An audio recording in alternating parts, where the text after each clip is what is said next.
ይሄ ቪዲዮ 100 ሺህ ብር ላላችሁ ወይ 100 ሺህ ብር ማግኘት ለምትችሉ ብቻ ነው።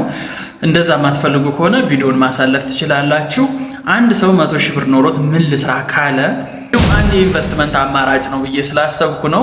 ሀይ የሆነ ኢንካም አለው፣ ከፍተኛ ኢንካም ማግኘት ትችላላችሁ። ትክክለኛ የፋይናንስ ኢንፎርሜሽኖችን ብቻ የማቀርብበት የዩቲዩብ ቻናል ነው። ሰብስክራይብ በማድረግ ቤተሰብ ሁኑ።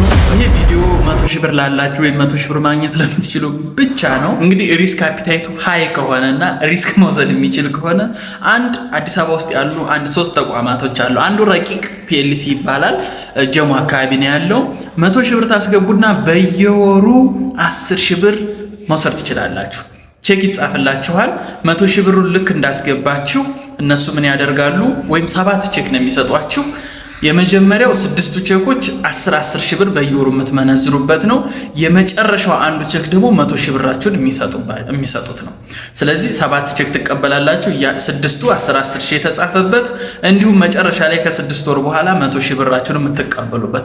ይህ እንግዲህ ሪስክ አለው። ተቋሙን አይታችሁ ሄዳችሁ ፕሩፍ አድርጋችሁ አረጋግጣችሁ ካምፓኒው ላይ ሄዳችሁ አሁንም ኦንላይን ቼክ ማድረግ ትችላላችሁ። ረቂቅ ፒኤልሲ ማን ነው የት ነው የሚለውን ኦንላይን ላይ አሁን ቼክ ማድረግ ትችላላችሁ። እንደዛ ቼክ አድርጋችሁ ሄዳችሁ ኢንቨስት አድርጉ። 200 ሺህ ብር ያላችሁ ልክ እንደዛው 20 ሺህ ብር ታገኛላችሁ። 300 ሺህ ብር ያላችሁም 30 ሺህ ብር በየወሩ ማግኘት ትችላላችሁ። ግን ውል አለው። ከረቂቅ ፒኤልሲ ጋር ራሳችሁን ታዋውላላችሁ። የስራ ስምምነት ውል ነው የሚለው።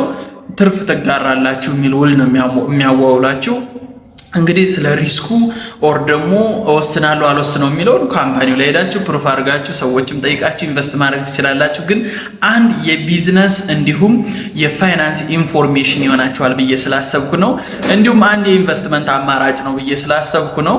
ሀይ የሆነ ኢንካም አለው፣ ከፍተኛ ኢንካም ማግኘት ትችላላችሁ። ነገር ግን በዛው ልክ ሪስክም አለው። ዞሮ አናላይዝ አድርጋችሁ ግቡበት።